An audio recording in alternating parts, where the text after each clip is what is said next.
Hi.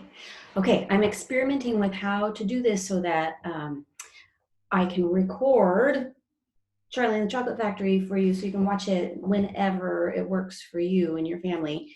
Um, it's kind of funny to sit here and read it to myself, but Lila's over in the corner drawing, but I'm not showing you that. So she's listening. So I brought this home, Charlie and the Chocolate Factory. Some of you I heard have been reading this. And then for a lot of kids, when we started this, it was a long time ago now. So I thought I would just start at the beginning. So Charlie and the Chocolate Factory by Roald Dahl. Here are our main characters.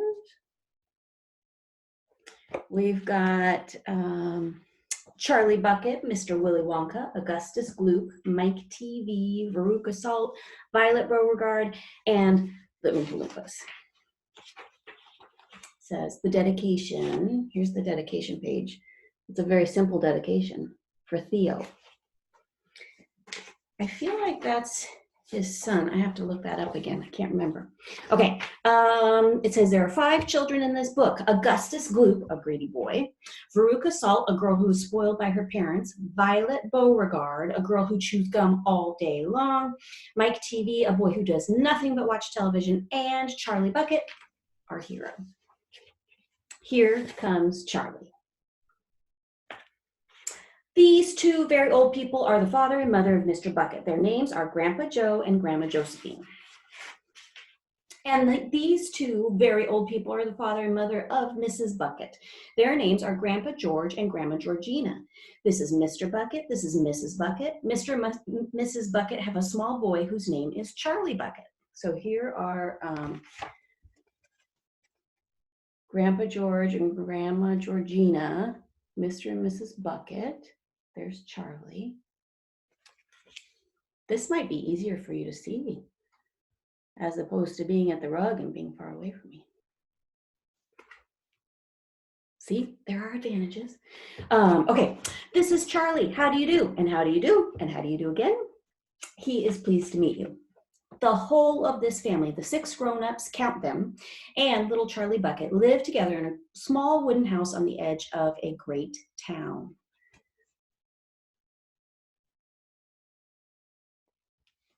The house wasn't nearly large enough for so many people, and life was extremely uncomfortable for all of them. There were only 2 rooms in the place altogether, and there was only 1 bed. The bed was given to the 4 old grandparents because they were so old and tired. They were so tired, they never got out of it. Grandpa Joe and Grandma Josephine on this side, and Grandpa George and Grandma Georgina on this side. Mr. and Mrs. Bucket and little Charlie Bucket slept in the other room upon mattresses on the floor. In the summertime, this wasn't too bad, but in the winter, freezing cold draughts blew across the floor all night long, and it was awful. I bet you can empathize with how that might feel. You can picture a time when you were really super cold. Maybe you were camping or something. I don't know. It's hard to sleep when you're that cold. There wasn't any question of them being able to buy a better house or even 1 more bed to sleep in. They were far too poor for that. Mr. Bucket was the only person in the family with a job, and he worked in a toothpaste factory where he sat all day long on a bench and screwed the little caps onto the tops of the tubes of toothpaste after the tubes had been filled. But a toothpaste cap screwer is never paid very much money, and poor Mr. Bucket, however hard he worked and however fast he screwed on the caps, was never able to make enough to buy 1/2 of the things that so large of a family needed. There wasn't even enough money to buy proper food for them all. The only meals they could afford were bread and margarine for breakfast, boiled potatoes and cabbage for lunch, and cabbage soup for supper. Sundays were a bit better. They all looked forward to Sundays because then, although they had exactly the same, everyone was allowed a second helping. The Buckets, of course, didn't starve, but every one of them, the 2 old grandfathers and the 2 old grandmothers, Charlie's father, Charlie's mother, and especially little Charlie himself, went about from morning until night with a horrible empty feeling in their tummies. And that too, I bet you can empathize with. You can imagine what that feels like when you're super hungry, but then usually for us, before too long, we can have something to eat. Oh, the starlings are flying around outside my window. I wish I could show you, but I'm not sure they'd show up. They're zooming. Let's see. Charlie felt it worst of all. When you're growing and you're hungry, that's really hard. And although his father and mother often went without their own share of lunch or supper so they could give it to him, it still wasn't nearly enough for a growing boy. He desperately wanted something more filling and satisfying than cabbage and cabbage soup. And the one thing he longed for more than anything else was chocolate. Walking to school in the mornings, Charlie could see great slabs of chocolate piled up high in the shop windows, and he would stop and stare and press his nose against the glass, his mouth watering like mad. Many times a day, he would see other children taking bars of creamy chocolate out of their pockets and munching them greedily, and that, of course, was pure torture. Only once a year on his birthday did Charlie Bucket ever get to taste a bit of chocolate. The whole family saved up their money for that special occasion, and when the great day arrived, Charlie was always presented with one small chocolate bar to eat all by himself. And each time he received it on those marvelous birthday mornings, he would place it carefully in a small wooden box that he owned and treasure it as though it were a bar of solid gold. And for the next few days, he would allow himself only to look at it, but never to touch it. And then at last, when he could stand it no longer, he would peel back a tiny bit of the paper wrapping at one corner to expose a tiny bit of chocolate. And then he would just take a tiny nibble, just enough to allow the lovely, sweet taste to spread out slowly over his tongue. And the next day, he would take on another tiny nibble, and so on and so on. And in this way, Charlie would make his 6-penny bar of birthday chocolate last him for more than a month.